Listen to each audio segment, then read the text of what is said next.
नमस्कार दोस्तों, मैं दुर्गेश एकेडमी के चैनल पर आप सभी दोस्तों का हार्दिक अभिनंदन करता हूं, स्वागत करता हूं।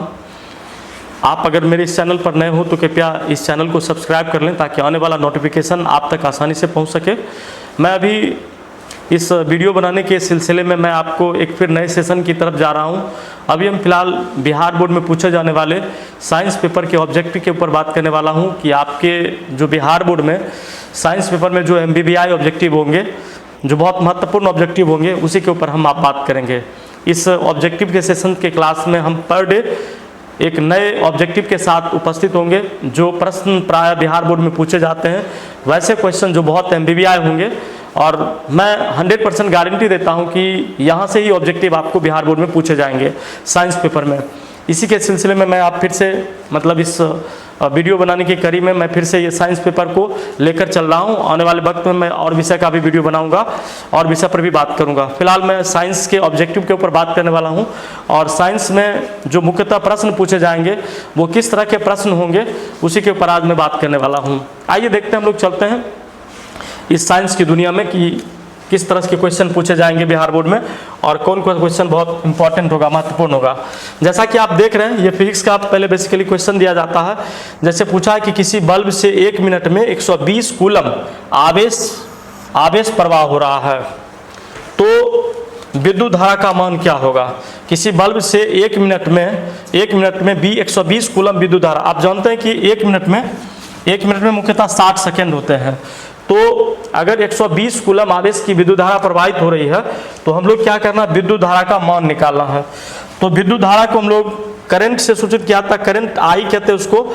अगर I को हम लोग Q बट्टा T से सूचित कर लें, जैसे कि विद्युत धारा बराबर होता है आवेश बट्टा समय। विद्युत धारा बराबर होगा, विद्युत धारा बराबर होता है आवेश बट्टा समय। आवेश बट्टा समय, तो आवेश दिया हुआ 120 कूलम।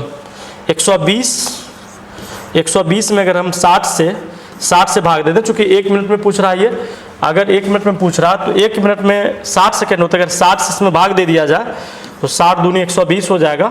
इसका मतलब 2 आंसर आ रहा है इसमें, आप देख रहे हैं। तो मुख्यतः ये जो है 2 एम्पियर की विद्युत धारा जो है, 2 एम्पियर की विद्युत धारा इसमें आवेश के रूप में प्रवाहित किया जाएगा, जिससे विद्युत धारा का मान 2 एम्पियर का निकलेगा। तो पहले प्रश्न को मैं देखिएगा, बहुत इंपॉर्टेंट है ये क्वेश्चन आएगा, सही है। हम सब लोग तैयारी करें, जितने भी क्वेश्चन है वो बहुत इंपॉर्टेंट है, बहुत ज़्यादा इंपॉर्टेंट है। तो इसको इस तरह से, अगर मान लीजिए ये तो 1 मिनट में पूछ दे, अगर आपको 2 मिनट में पूछ दे कि 2 मिनट में कुल 120 कूलम विद्युत धारा का आवेश प्रवाहित हो रहा है, तो इसमें विद्युत धारा का मान क्या होगा। तो 2 मिनट में पूछेगा तो आप फिर 120 से उसमें भाग देंगे, चूंकि 2 मिनट में 60 और 60 120 सेकेंड हुआ करते हैं। तो 120 बट्टा अगर 120 करेंगे तो फिर 1 आ जाएगा। तो वैसे कंडीशन में आप 1 एम्पियर की विद्युत धारा को मतलब आंसर कंसिडरेशन करेंगे। वैसे आप इस प्रश्न के लिए 2 एम्पियर का विद्युत धारा लेंगे और ये आंसर आपका सही होगा। आइए नेक्स्ट क्वेश्चन पर चलते हैं। दूसरा क्वेश्चन ये पूछ रहा है कि स्पेक्ट्रम प्राप्त करने के लिए किसका उपयोग होता है। स्पेक्ट्रम प्राप्त करने के लिए किसका उपयोग होता है। कांच की सीली दिया हुआ, कांच की सीली मतलब ये होता है शीशे की सीली, मोटी सी सीली बनी होती है, जैसे लकड़ी का मोटा सीली होता है उसी तरह से कांच की सीली होती है, उसका प्रयोग किया जाता है। या फिर अवतल दर्पण का प्रयोग करते हैं, या फिर उत्तल लेंस का प्रयोग करते हैं, या प्रिज्म का प्रयोग किया जाता है, इसके ऊपर कह रहा है। तो आप देखेंगे स्पेक्ट्रम जो होता है मुख्यतः आप देखेंगे कांच का शीशे की बनी हुई एक तिकोना सा स्ट्रक्चर होता है। इस तरह से जब इसमें प्रकाश पुंज को प्रवाहित किया जाता है, प्रकाश पुंज को डाला जाता है, तो इस पर यहाँ पर देखेंगे एक बात, मतलब लाइट को रोकने के लिए वर्णपट लगा दिया जाता है, ताकि इस पर से जो है यहाँ पर आप देखेंगे 7 रंग का इंद्रधनुष दिखाई पड़ता है। 7 रंग के इंद्रधनुष होते हैं। जब इस प्रिज्म के ऊपर, ये आपका प्रिज्म है, इस प्रिज्म के ऊपर से मतलब किसी प्रकाश पुंज को गुजारा जाता है, तो इस पर इंद्रधनुष का एक 7 वर्णों का स्पेक्ट्रम दिखाई पड़ता है, 7 वर्णों का समूह दिखाई पड़ता है, जिसको प्रिज्म से होकर गुजारा जाता है, जिसको हम लोग कहते हैं इंद्रधनुष भी कह देते हैं, सही है। तो मुख्यतः इसमें आप देखेंगे तो इसका प्रयोग जो है एक्स्ट्रा स्पेक्ट्रम प्राप्त करने के लिए मुख्यतः प्रिज्म का ही प्रयोग किया जाता है, और प्रिज्म के माध्यम से ही लाइट को अंदर प्रवाह किया जाता है, और वर्ण पट पर एक मतलब जिस पर जो है मतलब इस इंद्रधनुष के रंग को निकाला जाए, देखा जाए, उसके लिए हम लोग स्पेक्ट्रम का प्रयोग करके वर्णपट पर से प्रकाश उनको निकालकर डाला जाता है, जिससे हम इस चीज़ों को देखने के लिए, जिसको हम लोग स्पेक्ट्रम कहते हैं, प्राय यह जो इंद्रधनुष बनता है इसी को स्पेक्ट्रम बोला जाता है, जिस पर मुख्यतः प्रिज्म का प्रयोग किया जाता है। आप देखेंगे कांच की सिली से नहीं बनेगा, आपका ये आंसर नहीं होगा। इसमें चलेंगे अवतल दर्पण भी इसमें नहीं दिया जाएगा, उत्तल लेंस से भी आप नहीं निकाल सकते, सही है। तो इसका मुख्यतः जो है आंसर स्पेक्ट्रम प्राप्त करने के लिए प्रिज्म का प्रयोग जो है किया जाता है। तो इसका आंसर, सटीक आंसर आप ये मारेंगे प्रिज्म, ये आंसर आपका सही है। इसको देखेंगे। चलिए नेक्स्ट क्वेश्चन की तरफ चलते हैं, हम देखते हैं अगला क्वेश्चन क्या है।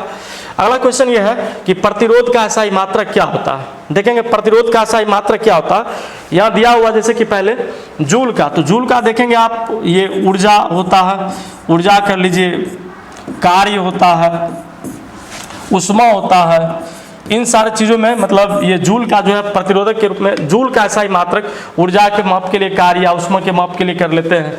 वोल्ट को आप कह सकते हैं कि वोल्ट के मापन के लिए भी वोल्ट का प्रयोग किया जा सकता है, SI मात्रक होता है, वोल्ट का SI मात्रक कर सकते हैं हम लोग, सही है। वहीं पर विद्युत धारा का भी आप ले सकते हैं, एम्पियर का भी देखेंगे तो आप एम्पियर में भी विद्युत धारा को मापने के लिए एम्पियर का प्रयोग किया जाता है।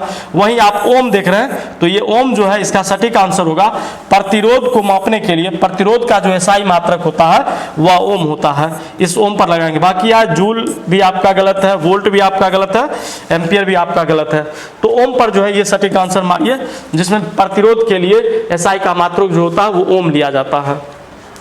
चलिए आगे बढ़ते हैं, आगे देखते हैं अगले क्वेश्चन की तरफ। दिया गया है परिपथ में विद्युत धारा की माप किससे की जाती है। परिपथ में विद्युत धारा की माप किससे की जाती है, आपका आंसर दिया गया है परिपथ में विद्युत धारा की माप किससे की जाती है। आप देखेंगे ये दिया हुआ आपका पहला option volt meter. Volt meter में देखेंगे दो विभवांतर के बीच जो धारा प्रवाहित की जाती है, वैसे भी इसके लिए हम लोग वोल्ट मीटर का प्रयोग करते हैं। ए मीटर की बात अगर हम लोग करें तो ए मीटर में जो है विद्युत परिपथ में प्रवाहित होने वाले धारा का उपयोग किया जाता है, ये सही आंसर आपका है। ये वोल्ट मीटर आपका नहीं होगा। परिपथ में विद्युत धारा प्रवाहित करने के लिए, परिपथ में विद्युत धारा की माप ज्ञात करने के लिए हम लोग ए मीटर का प्रयोग करते हैं, ये आपका सटीक आंसर है ए मीटर। गैल्वेनोमीटर में छोटे छोटे विद्युत धारा का, छोटी सी मतलब जहां पर छोटे अमाउंट में विद्युत धारा प्रवाहित की जाती है, वैसे केसेस में हम लोग गैल्वेनोमीटर का प्रयोग करते हैं। तो ये भी आंसर आपका सही नहीं है, इसमें से इनमें से कोई, ये तो आंसर होगा ही नहीं आपका, सही है। तो ये आप इसमें अगर फाइनल आंसर मारिए तो एमीटर जो है, एमीटर का प्रयोग हम लोग करते हैं परिपथ में विद्युत धारा की माप के लिए, तो इसका सटीक आंसर ये होगा, एमीटर का प्रयोग करिए। बाकी आपका 3 ऑप्शंस गलत है। आइए मैं आगे बढ़ता हूं, अगले क्वेश्चन की तरफ देखता हूं। अगला क्वेश्चन क्या है, 5वां नंबर क्वेश्चन ये है, बहुत इंपॉर्टेंट क्वेश्चन है, पूछा जाता है प्राय एग्जाम में, आप देखेंगे। कह रहा कि दाढ़ी बनाने में कौन से दर्पण प्रयुक्त होते हैं। दाढ़ी बनाने में कौन सा दर्पण प्रयुक्त होता है उसकी बात कर रहा है। एग्जाम में पूछे जाते हैं, बिहार बोर्ड में आप देखिए निश्चित रूप से पूछे जाते हैं। पहला दिया हुआ समतल दर्पण। समतल दर्पण में देखेंगे, समतल दर्पण जो हम लोग घर में यूज करते हैं, इस तरह से बना हुआ भाग रहता है, उसके पीछे के भाग का सिल्वर कलर किया हुआ रहता है पीछे से। जब आप इस दर्पण के आगे में खड़े होते हैं तो इससे वस्तु का जो है मतलब आपका जो है रियल प्रतिबिंब बनता है, वास्तविक प्रतिबिंब बनता है, और वस्तु के बराबर प्रतिबिंब बनता है, वस्तु के बराबर प्रतिबिंब बनता है। लेकिन जो है पार्श्व प्रतिबिंब बनता है जब दर्पण में आप देखेंगे, किसी दर्पण में आप जैसे दाहिने कान को अगर पकड़ रहे हैं तो दर्पण में आपके पार्श्व प्रतिबिंब में बाएं कान को पकड़े हुए दिखाएगा, तो ये मतलब पार्श्व प्रतिबिंब और वस्तु के बराबर प्रतिबिंब बनाता है। तो इसका प्रयोग आप बेसिकली नहीं ही कीजिए, समतल दर्पण का प्रयोग जो है दाढ़ी बनाने में नहीं किया जाता है। मैं ऑप्शंस दे रहा हूं आगे फिर है अवतल दर्पण। अवतल दर्पण में आप देखेंगे वस्तु का जो है मतलब बड़ा प्रतिबिंब बनता है, जो वस्तु होता है वो वस्तु का मतलब रियल प्रतिबिंब बनता है, और रियल से मतलब कहा जाए अवतल दर्पण में बहुत बड़ा प्रतिबिंब बनता है, जिससे क्या होता है दाढ़ी आप स्पष्ट से देख सकते हैं और आसानी से दाढ़ी आप बना सकते हैं अवतल दर्पण में। वहीं अगर मैं उत्तल दर्पण की बात करूं तो उत्तल दर्पण में देखिएगा वस्तु से बिल्कुल छोटा प्रतिबिंब बनता है, सीधा प्रतिबिंब बनता है, लेकिन वस्तु से छोटी प्रतिबिंब हो जाती है। जो ही वस्तु से छोटी प्रतिबिंब होगी तो दाढ़ी दिखाई देना फिर बंद कर देगा, फिर दाढ़ी दिखाई नहीं पड़ेगा, तो फिर बनाने में दिक्कत होगी। इसलिए उत्तल दर्पण का भी प्रयोग प्राय दाढ़ी बनाने में नहीं किया जाता। और आगे लिखा इनमें से कोई नहीं, इनमें से कोई नहीं, ये कोई ऑप्शंस नहीं है, सही है। तो इसमें हम लोग इसका सटीक आंसर मारेंगे अवतल दर्पण। अवतल दर्पण में ही, अवतल दर्पण का उपयोग ही दाढ़ी बनाने में किया जाता है, क्योंकि यह वास्तविक जो प्रतिबिंब होता है उससे वस्तु का बड़ा प्रतिबिंब बनाता है और स्पष्ट रूप से हमें यह स्पष्ट रूप से दिखाई भी देता है इस दर्पण पर। इसलिए दाढ़ी बनाने के हम लोग प्राय सब अवतल दर्पण का ही प्रयोग करते हैं। इस आंसर को आप मारिए, यह आंसर आपका सटीक है दाढ़ी बनाने के लिए। वही बाकी उत्तल दर्पण का भी प्रयोग आप नहीं कर सकते हैं। आइए नेक्स्ट क्वेश्चन की तरफ चलते हैं। अगला क्वेश्चन यह है, किस उपकरण में धन और ऋण का चिन्ह नहीं होता है? किस उपकरण में धन और ऋण का चिन्ह का उपयोग नहीं होता? ध्यान से देखिएगा, बड़ा इजी क्वेश्चन है। एमीटर है, एमीटर में धन और ऋण चिन्ह का प्रयोग होगा ही। जो ही हम लोग अगर बैटरी की बात का प्रयोग करें, जो ही हम लोग विद्युत धारा की बात का प्रयोग करें, तो एमीटर में भी आप देखेंगे तो धन चिन्ह और सही है ऋण चिन्ह का प्रयोग किया जाता है। इसमें भी वोल्ट मीटर जो होती है, इनमें भी देखेंगे धन और ऋण चिन्ह का प्रयोग करेगा, क्योंकि हम विद्युत धारा में कोई मान को ज्ञात करने के लिए प्लस और माइनस जब तक चिन्ह का प्रयोग नहीं करेंगे तब तक आसानी से हम लोग मतलब धन और ऋण चिन्ह प्रयोग का प्रयोग नहीं करेंगे, तब तक हम लोग विद्युत संबंधी कार्यों को पूरा नहीं कर सकते हैं। इसलिए वोल्ट मीटर में प्लस और माइनस का चिन्ह प्रयोग किया जाता है। कुंडली में, हाँ रही कुंडली में जो है माइनस प्लस चिन्ह का प्रयोग नहीं किया जाता है। सही है, ये आपका सटीक आंसर है। ये सी नंबर ऑप्शन आप मारेंगे, ये आपका गलत हो जाएगा। कह रहा कि धन और ऋण का चिन्ह नहीं होता है, तो नहीं होने में एमीटर में भी नहीं होगा, ये भी इसका नहीं होगा। इनमें भी धन और ऋण चिन्ह प्रयोग किया जाता है, वोल्ट मीटर में भी किया जाता है। कुंडली में धन और ऋण चिन्ह का प्रयोग नहीं किया जाता है। विद्युत सेल में तो होता ही, एक एनोड एक कैथोड का काम करता है, एक प्लस एक माइनस का काम करता है, तो इसमें भी प्रयोग होता है। तो ये भी आंसर आपका सही नहीं है। तो which one is the correct answer? The कुंडली जो है ये करेक्ट आंसर है इसका। तो आपको पूछे धन और ऋण चिन्ह का प्रयोग किसमें नहीं होता, तो आप इसके लिए कुंडली को मारिए, कुंडली आपका ये सही है। आइए नेक्स्ट क्वेश्चन की तरफ चलते हैं। अगला क्वेश्चन देखते हैं। अगले क्वेश्चन में ये क्या पूछा जा रहा है, फिजिक्स का ये क्वेश्चन बता रहा हूँ, फिर आगे केमिस्ट्री का होगा, फिर उसके बाद बायोलॉजी का बताएंगे, क्योंकि तीनों को एक साथ लेकर चलना है। आइए देखिए, इन सारे क्वेश्चन को आप अच्छे से देख लीजिए, यहीं से क्वेश्चन आएगा, निश्चित रूप से आपका सारा क्वेश्चन लगेगा, बस अच्छे से इसको देख लिया जाए आराम से। फिर देखिए अगला 7वां नंबर क्वेश्चन है, सरल सूक्ष्मदर्शी में किसका उपयोग किया जाता है? सरल सूक्ष्मदर्शी में आप देखेंगे किसका प्रयोग किया जाता है। तो इसके लिए हमने जो है सरल सूक्ष्मदर्शी को देखने के लिए इसमें मुख्यतः जो है हम लोग देखेंगे तो तरह तरह के दर्पणों का उपयोग मतलब नहीं किया जा सकता। बेसिकली देखेंगे यहाँ पर उताल लिखा गया है, सही है, ये उताल है, से उत्तल होता है, इसको सही कर लीजिएगा, उत्तल आप देख रहे हैं। अवतल दर्पण में देखिए, अवतल दर्पण में वस्तु का बड़ा प्रतिबिंब बनता है, प्लस प्रकाश को जो है एक जगह नहीं गुजारा जा सकता, प्रकाश इसका स्कैटर्ड हो जाएगा, तो इस अवतल दर्पण का प्रयोग ना किया जाए, ठीक नहीं। उत्तल दर्पण में देखिएगा प्रकाश जो आवर्धित प्रकाश की जो किरणें होती है वह एक जगह जाती है, प्रकाश की किरणें एक जगह जाती है, और हमेशा सूक्ष्मदर्शी में देखेंगे तो प्रकाश को किसी वस्तु पर इंगित करना होता है, प्रकाश को जिस वस्तु पर फोकस करना होता है उस पूरे प्रकाश को, आवर्धित प्रकाश को एक जगह ले जाया जाए, इसके लिए सबसे अच्छा आपका उत्तल दर्पण होगा। तो यहाँ पर अवतल लेंस का भी प्रयोग नहीं किया जाएगा, यहाँ भी उत्ताल लिखा गया, उत्तल लेंस का भी प्रयोग जो है बेसिकली नहीं किया जाएगा, उत्तल लेंस का भी प्रयोग नहीं किया, दर्पण का प्रयोग किया जाता है, किसका भाग कलई नहीं किया हुआ था, हमें प्रकाश को वहां तक ले जाना सही है। तो इसके लिए आप सटीक आंसर मारिए कि सरल सूक्ष्मदर्शी में जिसका उपयोग होता है वह आपका उत्तल दर्पण है। उत्तल दर्पण के द्वारा हम लोग सरल सूक्ष्मदर्शी में इसका उपयोग किया जा सकता है। चलते हैं अगले क्वेश्चन की तरफ। अगला क्वेश्चन देखिए, इसमें मुख्यतः 7 क्वेश्चन आपको हमने मतलब फिजिक्स का क्वेश्चन बताया सरल सूक्ष्मदर्शी तक, यहाँ तक। देखते हैं अगला क्वेश्चन क्या है, आगे बढ़ते हैं। इसका ध्यान रखना है कि उत्तल दर्पण का प्रयोग किया जाता है, ये ना कि उत्तल लेंस लिख लीजिए, उत्तल लेंस आप गलत हो जाएगा। दर्पण ताकि उसका भाग कलई किया होता है जिससे प्रकाश को वस्तु तक ले जाया जा सके, इसके लिए आप दर्पण का प्रयोग करेंगे। तो ये आंसर आपका ये सटीक आंसर है, इसको मारिएगा, आपका ये गलत हो जाएगा, ये भी गलत आपका आंसर होगा, ये भी गलत आंसर होगा। चलिए आगे देखते हैं। अगला क्वेश्चन है नीला थोथा। नीला थोथा इसका एक दूसरा भी नाम है, आप देख रहे हैं तूतिया कहते हैं इसको, का रासायनिक सूत्र क्या होगा? वैसे आप केमिकल भाषा में इसको आप देखेंगे तो केमिकल भाषा में इसका प्रयोग CuSO4 है। इसको आप देखेंगे तो मतलब कॉपर सल्फेट हेप्टाहाइड्रेट कहते हैं, इसको आप देख रहे हैं copper sulphate pentahydrate, copper sulphate pentahydrate, copper sulphate heptahydrate, वही यह है कॉपर सल्फेट टेट्राहाइड्रेट। कॉपर सल्फेट, ये डेका हाइड्रेट है। इन सारी चीज़ों का ये फॉर्मूला देखेंगे तो बेसिकली जो है आप देखेंगे नीला थोथा जो होता है, नीला थोथा में देखेंगे तो ये CuSO4 रहता है, ये इसका फॉर्मूला है। ये प्राय आपका नहीं होगा आंसर, ये गलत है, ये आपका सही आंसर है। ये भी आपका गलत आंसर दिया गया है, ये भी आपका गलत आंसर दिया गया। नीला थोथा को हम लोग नीला कशिश भी कहते हैं। आप देखेंगे नीला कशिश बोला जाता है, नीला कशिश का प्रयोग किया जाता है। एक होता है उजला कशिश।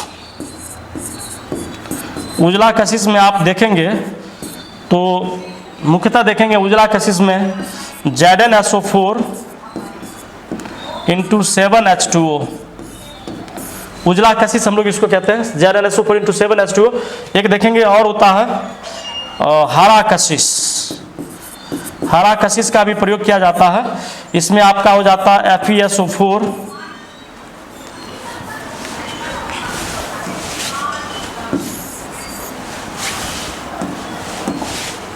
ये FeSO4 इंटू 7H2O, ये हरा कशिश होता है, हरा कशिश उसको कहते हैं। सही है, तो यह ध्यान रखिएगा, उजला कशिश है ये जिंक सल्फेट में, ये हरा कशिश है, या उजला थोथा भी बोला जाता है, इसको भी हरा थोथा भी बोला जाता है। ये लोहा का इसमें प्रयोग किया हो रहा था। और ये आपका देख रहे हैं CuSO4 इंटू 5H2O, ये जो है नीला थोथा का सूत्र है, इसी का नाम तूतिया भी है। वहीं आप जिप्सम देखते होंगे, जिप्सम, तो जिप्सम में आप देखते होंगे मुख्यतः जिप्सम के लिए CaSO4 इंटू 2H2O लिया जाता है। जिप्सम में आप देखेंगे CaSO4 इंटू 2H2O लिया जाता है।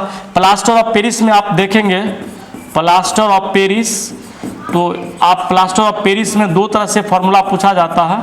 एक होता है CaSO4 into half H2O, CaSO4 into half H2O, या उसी में देखिएगा CaSO4 का होल 2H2O भी लिख दिया जाता है, मतलब प्लास्टर ऑफ पेरिस में। आप देखेंगे, इसका ध्यान रखिएगा, ये पूछा जाता है क्वेश्चन, बहुत MBBI क्वेश्चन है, मतलब नीला थोथा का सूत्र क्या होता है। मैंने ये उजला कशिश का भी लिख दिया हूँ, हरा, इसी को उजला थोथा, हरा थोथा भी बोलते हैं। ये नीला थोथा में आप देखेंगे नीला कशिश इसी का नाम है, ये नीला कशिश भी बोलते हैं, नीला थोथा भी बोलते हैं। यहाँ पर मैंने फॉर्मूला लिखा, तो इस नीला थोथा के लिए आप सटीक आंसर ये मारिए, CuSO4 इंटू 5H2O का प्रयोग किया जाता है।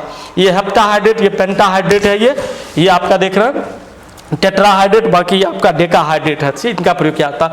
तो मुख्यतः जो है नीला थोथा का रासायनिक सूत्र ये होता है, इस पर आप मारिएगा। उजला थोथा का भी मैंने ZnSO4 इंटू 7H2O, और हरा कशिश का भी मैंने सूत्र लिखा FeSO4 इंटू 7H2O, ये इसका। जिप्सम का भी मैंने CaSO4 इंटू हाफ H2O या CaSO4 का होल इंटू 24 इंटू H2O ये लिया जाता है। आप देख रहे हैं जिप्सम के लिए CaSO4 इंटू 2H2O, इसका भी प्रयोग किया जाता है। तो ये जिप्सम का भी फॉर्मूला। ब्लीचिंग पाउडर का भी देखेंगे आप, मुख्यतः फॉर्मूला पूछा जाएगा, तो ब्लीचिंग पाउडर के लिए आप देखेगा, ब्लीचिंग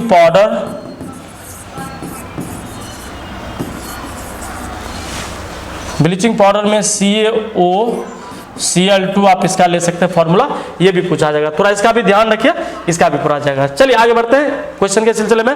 विशेष अगर कोई दिक्कत हो आप हमें कमेंट करिए, मैं उसका फिर जवाब दूंगा लिख के। अगले क्वेश्चन की तरफ चल रहा हूं मैं। देखिए अगला क्वेश्चन है, निम्नांकित में कौन लवण है? याद रखिएगा, आप देखिए HCl है, HCl आप देख रहे हैं, HCl को लवण के रूप में नहीं है, ये HCl जो है वो आपका एसिड है। NaOH, जहां भी OH लगा हुआ रहे वो भस्म के रूप में लिया जाता है, जहां पर OH हो वो भस्म के रूप में लिया जाता। देख रहे हैं ये आपका OH है, इधर देख रहे हैं ये भी OH आपका है, सही है। तो ये जहां पर OH लगा हुआ वो भस्म के रूप में प्रयोग किया जाता है। HCl जो आपका है वह लवण के रूप में लिया जा रहा है।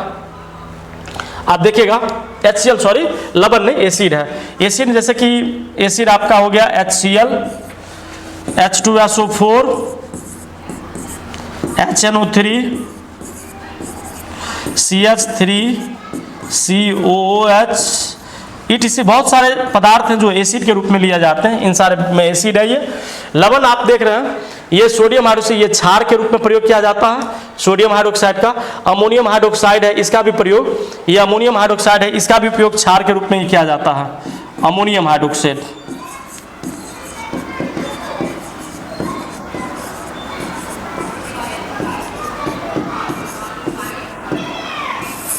अमोनियम हाइड्रोक्साइड है आपका ये आपका पोटेशियम सल्फेट है,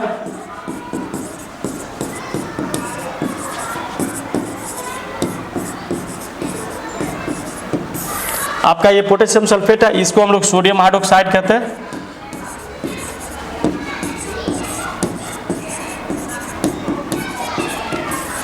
सोडियम हाइड्रोक्साइड ये हाइड्रोजन क्लोराइड है। तो क्वेश्चन आपसे पूछा जा रहा है कि निम्न में कौन क्षार है, निम्न में कौन लवण है। तो लवण में आप देखेंगे ये आपका क्षार है, ये आपका अम्ल है, ये क्षार है, ये आपका सटीक आंसर, ये लवण होगा। तो आप लवण में मुख्यतः इस प्रश्न को सही मानिएगा, बाकी ये जो आपका गलत है आप इसको नहीं मारिएगा। ये OH जहां लगा रहे हैं आप समझ जाइए वो क्षार है, OH जहां लगा हुआ रहे वो क्षार है, HCl आपका अम्ल है और ये आपका लवण है। तो सटीक आंसर आपका जो है निम्नलिखित लवण में से आप K2SO4 को सटीक मानिए, ये आपका सही आंसर है। चलिए आगे चलते हैं, अगला क्वेश्चन देखते हैं। इसमें फिर पूछा जा रहा है नाइट्रोजन अणु में कितने सहसंयोजक बंधन होते हैं। नाइट्रोजन अणु में कितने सहसंयोजक बंधन होते हैं इसके बारे में पूछ रहा है। आइए देखते हैं हम लोग। जैसे कि आप नाइट्रोजन बनाएंगे, नाइट्रोजन का परमाणु संख्या 7 होता है। अगर इलेक्ट्रॉनिक विन्यास बनाया जाए 1s2 2s2 2p3 होगा। अगर इसमें से हम लोग KLm कक्षा निकाल लें, KLm, तो देखेंगे ये 2 इसमें आ जाएगा, ये आपका 4 3 2 5, ये 5 हो गया। तो 8 में से अगर इसको घटाइएगा तो 3, सही है, 3 रहता है। इसका मतलब है कि नाइट्रोजन के बाह्यतम कक्षा में तब 3 जो है इसका बंधन होना चाहिए, 3 बंधन बनना चाहिए। तो नाइट्रोजन में जो सटीक आंसर होगा वो आप देख रहे हैं इसमें नाइट्रोजन के लिए 1 तो नहीं होगा, 2 नहीं है, 4 नहीं, 3, ये आपका सही आंसर है। नाइट्रोजन के बाद ये आपका नहीं होगा, 2 आपका नहीं होगा, 4 आपका नहीं होगा, ये आपका नाइट्रोजन हमेशा 3 सहसंयोजक बंधन बनाकर मतलब अपने आप के स्थायित्व को पूरा करता है। वहीं आप 1 देखेंगे तो क्लोरीन में चला जाइए, क्लोरीन में मुख्यतः देखेंगे 1 बंधन बनता है। ऑक्सीजन में जाइएगा तो उसमें डबल बॉन्ड बनता है, 2 सहसंयोजक बंधन लेकर रहता है। आप 4 बंधन के लिए चले जाइए तो कार्बन को देख लीजिए, कार्बन में मुख्यतः ये 4 बंधन रहता है, ठीक है। तो सहसंयोजक बंधन की बात कर रहा तो नाइट्रोजन मुख्यतः जो है ये 3 बंधन बनाता है। नाइट्रोजन को आप देखेंगे तो इस तरह से मतलब जैसे अमोनिया के साथ अगर इसको मिला दिया जाए तो इस 3 प्रकार के मतलब ये 3 बंधन के द्वारा संयुक्त रूप में जुड़ा हुआ रहता है और अपने आप को स्थायी बनाता है। तो आप इसके लिए सबसे सटीक आंसर आप ये मारिए, इसका ये सही रहेगा।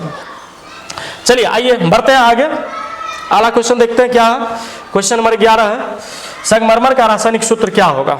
संगमरमर का रासायनिक सूत्र आप जानते हैं, नहीं जानते तो देखिए, संगमरमर का रासायनिक सूत्र मुख्यतः कैल्शियम कार्बोनेट होता है। मैं बराबर कहता हूं कि चूने का आप देखे होंगे बराबर, जैसे कि आप देखिए एक होता है जो हम लोग घर दीवार में लगाते हैं, वो कैल्शियम ऑक्साइड जो होता है, कैल्शियम ऑक्साइड, इसको हम लोग दुकान से लाते हैं, बोरे में भरे हुए रहते हैं।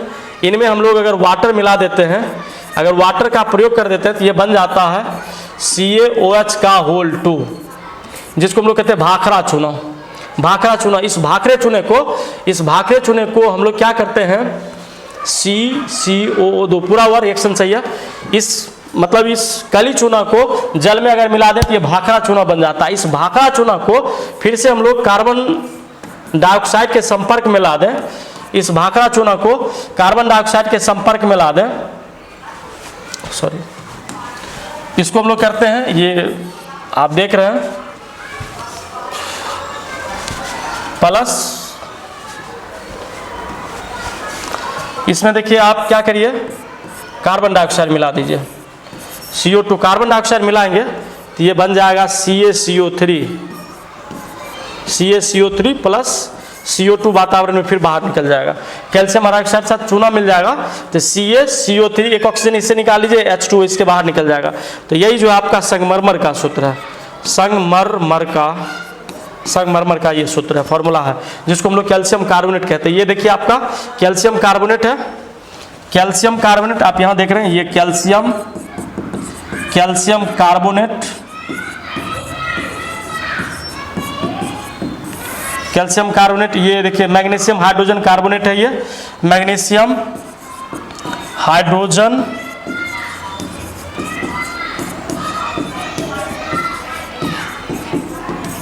हाइड्रोजन कार्बोनेट है। वहीं ये देखिए calcium hydrogen carbonate, calcium hydrogen carbonate का प्रयोग किया गया है, ये कैल्शियम हाइड्रोजन कार्बोनेट है। वहीं आप ये देखिए मैग्नीशियम कार्बोनेट है, ये मैग्नीशियम कार्बोनेट का प्रयोग किया जा रहा है। तो आप संगमरमर के रूप में ये आप फॉर्मूला आपने बताया था CaCO3 है, आप इसका प्रयोग करिए, ये आपका सटीक आंसर है। तो संगमरमर का रासायनिक सूत्र क्या होता है? CaCO3, या इसी को हम लोग कहेंगे कैल्शियम कार्बोनेट। ये आप संगमरमर के रूप में इसका प्रयोग कर लेंगे। चलिए आगे चलते हैं, विशेष दिक्कत हो तो आप बात करिए फिर हमसे। अगले क्वेश्चन की तरफ चलता हूं। सारे क्वेश्चंस इंपॉर्टेंट है, all questions are very important on the basis of examination. So आप पूरा देखिए, अच्छे से इसको हैंडल करिए ताकि आपको दिक्कत ना हो। विशेष अगर कोई दिक्कत हो तो फिर आप हमें कमेंट कर सकते हैं, मैं फिर इसका प्रत्युत्तर दूंगा, इसका आपको जवाब दूंगा। अगला क्वेश्चन है, अगले क्वेश्चन की तरफ देख रहा हूं। अगला क्वेश्चन ये पूछ जा रहा कि वन संपदा का एक उदाहरण दीजिए। वन संपदा का एक उदाहरण देना है। देखिए आपका वन संपदा कह रहा, वन संपदा मिट्टी में देखिए वन, मिट्टी के बगैर वन तो होगा नहीं, सही है। लकड़ी देखिए, ये लकड़ी तो वन संपदा का एक उदाहरण है। लकड़ी वन लकड़ी दोनों का रिलेशन एक ही है। फिर आपका देखिए तांबा दिया गया है, तांबा देखिए ये तांबा। अगला दिया गया एल्युमिनियम, एल्युमिनियम है, टीन है। तो which one is the correct answer of this question? One संपदा का एक उदाहरण है, वन संपदा का एक उदाहरण है। क्या चीज मांगेंगे आप? मिट्टी, लकड़ी, तांबा, एल्युमिनियम। मिट्टी देखिए, मिट्टी तो है, मिट्टी, तांबा, एल्युमिनियम। इसका सबसे सटीक आंसर ये होगा लकड़ी। वन संपदा का एक ये उदाहरण है। मिट्टी तो आप वन से ये नहीं होगा, मिट्टी वन से मिट्टी नहीं निकल सकता। मिट्टी से तांबा, सही है, तांबा ये भी हो सकता है, सही है। मिट्टी मतलब तांबा, ये एक अलग किस्म का ये दिख रहा है लकड़ी ना, मिट्टी है, तांबा है, ये भी आपका सही है। वन संपदा से एल्युमिनियम भी नहीं निकलेगा, तांबा भी वन संपदा से नहीं निकल पाएगा, मिट्टी तो होगा ही नहीं, सही। तो इसका सबसे सटीक आंसर होगा लकड़ी। लकड़ी जो है वो वन संपदा का एक उदाहरण, चूंकि वन से ही हम लोग लकड़ी को प्राप्त करते हैं, तो इसलिए सबसे अच्छा आंसर आपका लकड़ी है। इसको आप मारिए, करेक्ट आंसर ये होगा, एल्युमिनियम और आपका मिट्टी नहीं होगा। चलिए अगले क्वेश्चन की तरफ चलता हूं, देखता हूं अगला क्वेश्चन क्या है। कहता है चीनी का रासायनिक सूत्र क्या होगा? बहुत हल्का क्वेश्चन, आप भी बोल सकते हैं। चीनी का ये देखिए CH3COH, ये आपका जो है एसिटिक एसिड है। एसिटिक एसिड का ये फॉर्मूला है, एसिटिक एसिड। इसके बाद C6H12O, ये आपका ग्लूकोज कह सकते हैं, फ्रक्टोज का भी ये लिखा जाता है, तो ये आ जाएगा C6H12O6। ये आपका रह गया शुगर, चीनी का फॉर्मूला आपका ये है शुगर। C12H22O11, ये आपका एसिटल्डिहाइड है, एसिटल्डिहाइड, ये आपका एसिटल्डिहाइड है। अब दिखाते हैं हम, ये आपका CH3COH एसिटिक एसिड का फॉर्मूला है, ये नहीं होगा। C6H12O6, ये भी आपका नहीं होगा, ये ग्लूकोज का फॉर्मूला है, ये भी आप नहीं मारेंगे। इसके बाद देखिए ये आपका सही आंसर है, सटीक आंसर है, चीनी का फॉर्मूला C12H22O11 आएगा। वहीं आप देख रहे हैं CH3CHO, ये एसिटल्डिहाइड का फॉर्मूला है, ये भी आपका आंसर गलत है। तो आप सबसे सटीक आंसर आपका ये होगा, इसमें आप लगाइए, ये चीनी का फॉर्मूला है। चलिए बढ़ते हैं अगले क्वेश्चन की तरफ। देखें फॉर्मूला है, आप जब तक याद नहीं करेंगे तब तक इसमें नहीं होगा, इसलिए कोशिश करिए कि फॉर्मूला को आप याद करिए ताकि आप आसानी से इन चीज़ों को समझ पाएं। केमिस्ट्री जब भी पढ़ते हैं ना, केमिस्ट्री फुल्ली आपका फॉर्मूला पर ही डिपेंड होता है। जब तक आप फॉर्मूला नहीं अच्छे से देख पाएंगे तब तक आप केमिस्ट्री को समझ नहीं पाएंगे। मैथ को भी नाते हैं, विदाउट फॉर्मूला आप मैथ को भी सॉल्व नहीं कर सकते। फिजिक्स में बहुत सारे फॉर्मूला रहते हैं जिनके विदाउट फॉर्मूला के बिना आप उसको सॉल्व नहीं कर सकते। उसी तरह केमिस्ट्री में भी फॉर्मूला होते हैं जिसको आप बनाएंगे, फॉर्मूला को आप याद करेंगे तब फिर आप उसको समझ पाएंगे। चलिए आगे बढ़ते हैं। अगला क्वेश्चन यह है, क्वेश्चन नंबर 14 है, सोडियम कार्बोनेट के जलीय घोल में मिथाइल ऑरेंज का घोल मिलाने पर घोल का रंग परिवर्तित होकर कैसा हो जाता है? आप देख रहे हैं मिथाइल, सोडियम कार्बोनेट के जलीय घोल में मिथाइल ऑरेंज का घोल मिलाने पर घोल का रंग परिवर्तित होकर कैसा हो जाता है? आप देखिए सोडियम कार्बोनेट जो है, सोडियम कार्बोनेट एक प्रकार का लवण है, सोडियम कार्बोनेट एक प्रकार का लवण है, मिथाइल ऑरेंज के घोल में डाला जाता है, सही है। तो ये क्षारीय जैसा व्यवहार करके ये पीला रंग देगा, सही है, ये पीला रंग। इसका सटीक आंसर ये होगा, ये मारिए, ये लाल नहीं होगा, ये लिटमस पत्र पर फिर देखेंगे हम लोग इसको अम्लीय पदार्थ में, ये हरा भी देखिए नहीं होगा, नीला फिर देखिए क्षारीय पदार्थ के लिए, ठीक है, तो ये भी इसका आंसर नहीं होगा। तो इसमें सोडियम कार्बोनेट में जब ऑरेंज मिथाइल ऑरेंज के घोल में जब इसको मिलाइएगा तो इसका रंग परिवर्तित होकर सूचक पत्र पर आपका पीला रंग देता है। सही, इसको याद रखिएगा, ये भी आपका सही है, पीला मारिए। चलिए अगले क्वेश्चन की तरफ देखते हैं। अगला क्वेश्चन क्या है? अगला क्वेश्चन कह रहा स्वपोषी पोषण के लिए आवश्यक है, स्वपोषी पोषण के लिए आवश्यक है। आप जानते हैं पोषण दो तरह से होता है, एक परपोषी पोषण होता है, एक स्वपोषी पोषण होता है। हमने क्या बोला? एक परपोषी, परपोषी इंग्लिश में इसे कहते हैं हेटेरोट्रॉफ, और दूसरा आपका होता है, दूसरा आपको हम लोग कहते हैं स्वपोषी। स्वपोषी में आप देखेंगे, स्वपोषी में मुख्यतः ग्रीन प्लांट आते हैं, हरे पौधे आ जाते हैं जो सूर्य की प्रकाश की उपस्थिति में अपना भोजन तैयार करता है।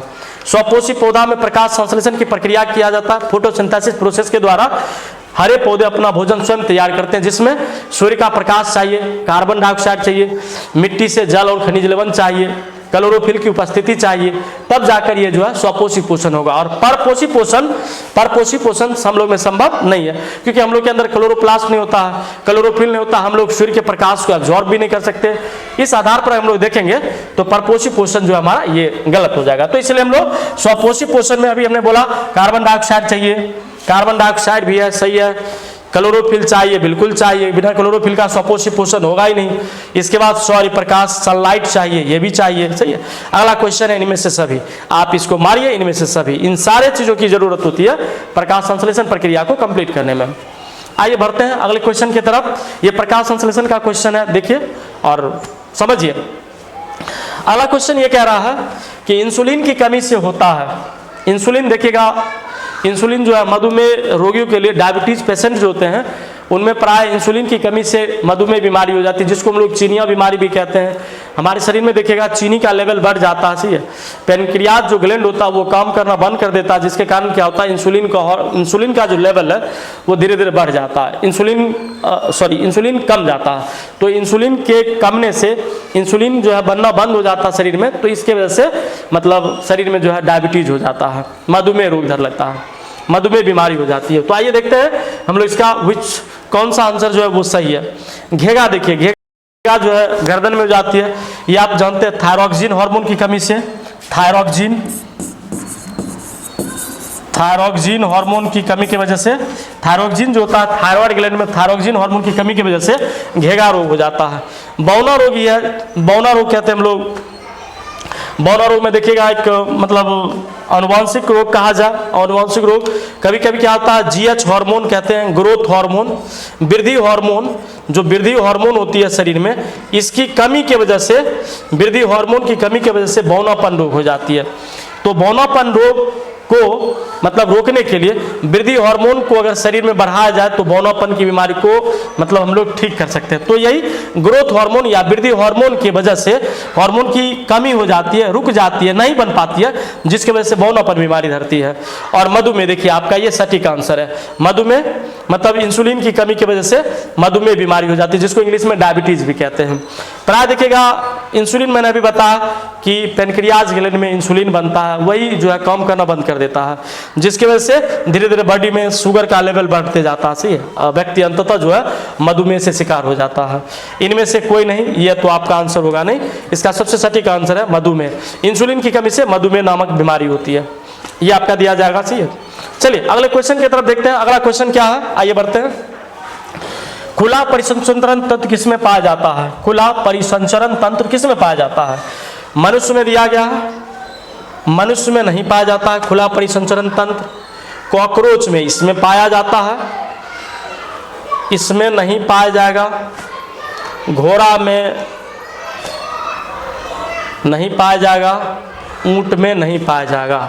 तो खुला परिसंचरण तंत्र किसमें पाया जाएगा? कॉकरोच में पाया जाएगा। आइए दिखाते हैं, इसका आंसर ये होगा, करेक्ट आंसर कॉकरोच होगा। कैसे देखिएगा, जैसे देखिए ये ब्लड वेसल्स है, देखा आप ध्यान से देखिए अच्छे से, ये ब्लड वेसल आपका, ये ब्लड वेसल है, इधर देख रहे हैं ये भी ब्लड वेसल है, ये भी ब्लड वेसल है, दोनों का दोनों ब्लड वेसल है। इस तरह से देखेंगे बीच में एक कैपिलरी लगा होता है, ब्लड के जाने आने के लिए पूरे तरह से ब्लड कैपिलरी लगा रहता है, पूरा जाल उलझा हुआ रहता है। इधर से ये आप इस तरह से ये जो रचना बनती है इसी को बोला जाता है ब्लड कैपिलरीज। ब्लड कैपिलरीज, रक्त केशिका भी कहते हैं, रक्त केशिका हिंदी में। तो ये रक्त केशिका होता है। क्या होता है ना, जैसे मान लीजिए इधर से ब्लड आ रहा है, ब्लड इधर से आ रहा है, तो ब्लड पहले इसमें जमा होगा। अब ये जमा होगा ब्लड, तब इधर से ब्लड वेसल पंप करेगा तब ब्लड इधर की तरफ भागेगा। मतलब कोई अगर माध्यम हो जहां पर ब्लड स्टोर किया हुआ जाए, तो अगर इस तरह से ब्लड जमा हो रहा, ब्लड कैपिलरी में जमा होकर तब आगे बढ़ रहा है, सही है। तो ये आपका देखेंगे, मतलब ये एक ब्लड टाइप। दूसरा एक टाइप समझाता हूं, फिर इसके बाद देखिए डायरेक्ट जो है इसमें देखेंगे तो इसमें क्या होता है, ब्लड डायरेक्ट आता है। इसमें देखिए ब्लड वेसल है, ये भी आपका ब्लड वेसल है, ये भी आपका ब्लड वेसल है। इसमें ब्लड कैपिलरी का सहारा नहीं लिया जाता है। तो ब्लड कैपिलरी का सहारा नहीं लिया जाता, देखिएगा डायरेक्ट जो है ब्लड डायरेक्ट ये चला जाता है। ये डायरेक्ट ब्लड इस तरह से अगर निकल जाए तो आपका ये मतलब ये देखिएगा, ये आपका जो है मतलब क्वेश्चन इस तरह से पूछा गया कि खुला परिसंचरण तंत्र किसमें पाया जाता है। खुला परिसंचरण तंत्र मतलब किसमें पाया जाता है। तो खुला परिसंचरण तंत्र के लिए आपका कॉकरोच आंसर सही है। कॉकरोच में पढ़ाया, देखिएगा ये ब्लड कैपिलरी की ये जो है ये आपका ब्लड कैपिलरी, ये इसमें देखिएगा ये ओपन टाइप हो जाता है सिस्टम, इसमें आप ओपन टाइप, इसमें देखिएगा डायरेक्ट, इसमें किसी प्रकार की आवश्यकता नहीं, डायरेक्ट ये ब्लड आगे बढ़ रहा है, सही है। तो एक क्लोज टाइप लिया जाता है। क्लोज टाइप और ओपन टाइप, खुला परिसंचरण तंत्र और बंद परिसंचरण तंत्र होता है, सही है। तो मुख्यतः देखिएगा खुला परिसंचरण तंत्र में जो है कॉकरोच जो है, कॉकरोच इसका ये लिया जाता है। बाकी आप देखेंगे खुला परिसंचरण तंत्र जैसे मनुष्य है, मनुष्य में भी नहीं पाया जाता है, घोड़े में भी खुला परिसंचरण तंत्र नहीं पाया जाता है, और ऊंट में भी जो है नहीं पाया जाता है। तो मुख्यतः कॉकरोच में हम लोग जो है खुला ब्लड परिसंचरण तंत्र को देखते हैं। तो इसका आंसर आप ये सही ये मारिएगा। ये ब्लड पंपिंग में देखिएगा ब्लड कैपिलरी का एक सहारा लेना पड़ता है, एक में ब्लड कैपिलरी का सहारा नहीं लिया जाता है, सही है। तो ये दो मुख्य माध्यम होते हैं। चलिए आगे बढ़ते हैं, इसको देखिएगा अच्छे से। अगला क्वेश्चन है यूरो 2 का संबंध किससे है। यूरो 2 एक मानक बिंदु है, सही है, जिसके माध्यम से क्या किया जाता है, एक संगठन चलती है, यूरोपियन संघ की एक संगठन चलती है, जिसमें से ये दिखाया जाता है कि किसमें क्या, किससे क्या संबंध रहता है, किसका रिलेशन कहाँ से रहता है, इन चीज़ों की जानकारी ली जाती है। तो यूरो 2 में देखिएगा मुख्यतः ये देखा गया कि वायु प्रदूषण जो है इसको कम किया जाए। इसका सबसे सटीक आंसर क्या है, वायु प्रदूषण। जल प्रदूषण को इसमें नहीं लिया गया, मृदा प्रदूषण को भी इसमें नहीं लिया गया, ये आपका होगा नहीं। तो इसलिए यूरो 2 का संबंध रहा वायु प्रदूषण से, कैसे वायु प्रदूषण को कम किया जाए, और वायु प्रदूषण को कम करके ताकि प्रकृति को जो ग्लोबल वार्मिंग हो रही है, जो वैश्विक उष्मीकरण हो रही है, इन चीज़ों पर मतलब पूर्णतः रोक लगाया जा सके, इन चीज़ों पर कंट्रोलिंग किया जा सके, इनको नियंत्रित किया जा सके, इसके ऊपर ये चर्चा किया गया। यूरो 2 का संबंध वायु प्रदूषण है, इसको याद रखिएगा आप। कतई जल प्रदूषण, मृदा प्रदूषण, इनमें से कोई नहीं, इनको नहीं लगाइएगा आप, यूरो संबंध को इससे लगाइएगा, इससे आप टेली आउट कर सकते हैं। चलिए आगे बढ़ते हैं। यूरो 2 का संबंध मैंने ये बताया। अगला क्वेश्चन है आपका, निम्नलिखित में कौन जैव अनिम्नीकरणीय पदार्थ है। और निम्नलिखित में कौन, दो टर्म आता है, एक जैव अनिम्नीकरणीय, दूसरा होता है जैव निम्नीकरणीय। निम्नीकरणीय पदार्थ कहते हैं। मतलब क्या होता है, जैव निम्नीकरणीय पदार्थ ऐसे पदार्थ होते हैं जिनका मतलब नष्ट हो जाता है, जो मानव जीवन में अगर उपयोग होने के बाद भी वो नष्ट हो जाए तो उसका हम लोग कहते हैं जैव निम्नीकरणीय पदार्थ। और जैव अनिम्नीकरणीय पदार्थ क्या होता है, जो नष्ट नहीं हो सकता, जो मतलब प्रकृति में एक जीव से दूसरे जीव में स्थानांतरित हो रहा, तो ऐसे प्रोसेस को हम लोग कहते हैं जैव अनिम्नीकरणीय पदार्थ। जैसे मैं एक उदाहरण देता हूँ, जैसे कागज है, यह भी नष्ट हो जाएगा। आप देख रहे हैं वाहित मल है, मल जल, उनको भी नष्ट किया जाएगा, वो भी विलुप्त हो जाएगा। इनमें से कोई नहीं आपका ये आंसर होगा ही नहीं, ये भी नहीं होगा, ये भी नहीं होगा, ये भी नहीं होगा। अब ये होता है डीडीटी। डीडी को हम लोग कहते हैं डाइफिनाइल ट्राइक्लोरोइथेन। डाइफिनाइल ट्राइक्लोरोइथेन। डीडी का टी का प्रयोग हो, या मान लीजिए कई प्रकार के हम लोग जैसे खेतों में उर्वरक का उपयोग करते हैं, जैसे वह जिंक हो जाता है, थाइमेट है, सुपर फॉस्फेट है, यूरिया है, इन सारे पदार्थों को क्या करता है, पौधा एब्जॉर्ब करता है, पौधा खींच लेता है, पौधा खींच करके और बीजों में सिंचित कर देता है। और इन बीजों का प्रयोग हम लोग करते हैं अपने भोजन के लिए। जीव जंतु जो परपोषी जीव है वो जीव भोजन के लिए उपयोग करता है, तो बीजों के माध्यम से डायरेक्ट वो हम लोग के शरीर में आता है और हम लोग उसका प्रयोग करते हैं। तो ऐसे पदार्थ जिसका अपघटन ना हो सके, जिनको हम लोग से जिनका हम लोग मतलब नष्ट ना कर सके, जीव के द्वारा नष्ट ना किया जा सके, ऐसे पदार्थ को हम लोग मतलब जैव अनिम्नीकरणीय पदार्थ कहेंगे। तो इसमें मुख्यतः DDT आ जाएंगे, जिंक आ जाएंगे, थायमेट आ जाएंगे, फॉस्फेट आ जाएंगे। इन सारे पदार्थों का, ये सारे पदार्थ जो है जैव अनिम्नीकरणीय पदार्थ है, और बाकी ये सब पदार्थ जो है वो जैव निम्नीकरणीय की श्रेणी में आते हैं। तो ये आपका ये आंसर सटीक आंसर होगा, इसको लगाइए। सही है, चलते हैं अगले क्वेश्चन की तरफ बढ़ते हैं। अगला क्वेश्चन क्या है देखिए, अगला क्वेश्चन है ये, मुझे लग रहा है शायद लास्ट क्वेश्चन ही है, लास्ट क्वेश्चन। चलिए